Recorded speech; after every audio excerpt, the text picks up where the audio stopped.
आज फिर तुम्हें पैसों की ज़रूरत पड़ गई। अभी महीना भी नहीं गुजरा, तुम कह रही हो किचन में राशन ख़त्म हो चुके हैं। थोड़ा कंट्रोल करो सुमन, नीरज ने डांटते हुए सुमन से कहा। अब मैं क्या करूं? मैं बहुत कोशिश करती हूं कंट्रोल करने का, पर हर महीना खर्च बढ़ ही जा रहा है। उदास होती हुई सुमन बोली। क्यों? अब तो घर का एक सदस्य भी कम हो गया है।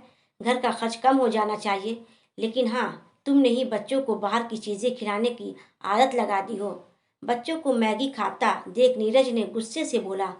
आपको ऐसा लगता है घर का एक सदस्य कम हो गया, लेकिन मुझे पता है उल्टा यहाँ और 8 लोगों का खर्च बढ़ गया। सुमन ने हल्के से सही बोला, लेकिन उसकी फूटी किस्मत की सासू माँ ने सुन लिया। अब सुन लिया तो हंगामा तो होना ही था। सासू माँ आकर सुमन को 4 बातें सुनाने लगी। अच्छा, तो अब तुम्हें मेरी बेटी का मायके आकर 2 रोटी खाना भी भारी लग रहा है। मत भूलो यह उसका भी घर है, और जब तक मैं जिंदा हूँ उसका यह हक कोई नहीं छीन सकता। सासू माँ ने सुमन को घूरते हुए बोली। अम्मा जी, आप गलत समझ रही हैं। मुझे क्यों सीमा के आने से परेशानी होने लगी, और ना ही मैं उसका हक छीन रही हूँ। लेकिन आप ही सोचिए, एक दिन की बात हो तो ठीक है, लेकिन सीमा जब भी आती तो सभी घर वालों के लिए खाना पैक करा के ले जाती। अब सीमा के ससुराल का मामला है तो सिर्फ रोटी सब्जी तो भेज नहीं सकती, इसलिए अच्छे से हर एक व्यंजन बनाकर भेजनी पड़ती है। आप ही बताइए, यह एक्स्ट्रा खर्च मैं कहाँ से एडजस्ट करूँ? सुमन ने भी खुलकर बोल ही दिया। जब भी वो आती है तो 8 लोगों का खाना जाता है। पर क्यों? नीरज ने सुमन से पूछा।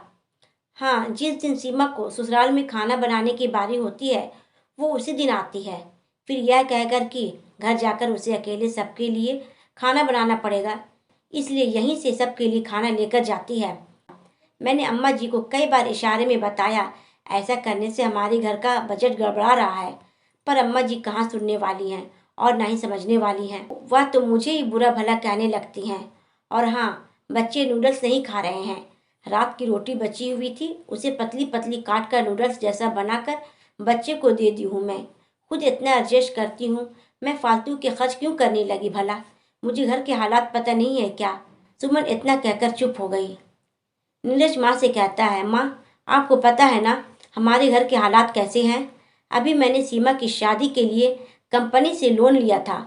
आधी सैलरी तो लोन में ही कट जाती है, और फिर घर के खर्च, बच्चों की स्कूल ट्यूशन के भी खर्च हैं। सुमन भी ट्यूशन इसीलिए पढ़ाने लगी ताकि मेरी मदद कर सके। मैं यह नहीं कह रहा कि सीमा के ससुराल खाना मत भेजिए, लेकिन हर दूसरे तीसरे दिन यह सही नहीं है, न हम लोगों के लिए और ना ही सीमा के लिए। आप ही कहती है ना कि लड़कियों को खिचड़ी की तरह होनी चाहिए, ताकि सबके साथ आसानी से घुल मिल जाए। आपके इस बढ़ावे से सीमा कभी अपने ससुराल में वो खिचड़ी नहीं बन पाएगी।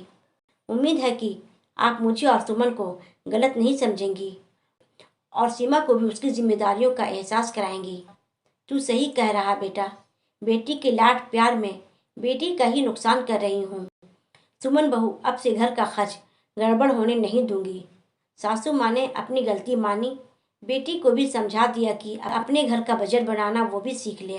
दोस्तों, इस कहानी से हमें यह सीख मिलती है कि कभी भी बेटी को मायके वालों पर आश्रित नहीं होनी चाहिए, वरना बेटी कभी भी अपने ससुराल में एडजस्ट नहीं कर पाएगी। हर माँ बाप का यह फर्ज बनता है कि उसे अपनी बेटी को अच्छे संस्कार दें, ताकि वह अपने ससुराल में सबके साथ मिलजुल कर रहना सीख ले। दोस्तों, आपकी क्या राय है इस कहानी के माध्यम से? हमें कमेंट सेक्शन में ज़रूर बताइएगा।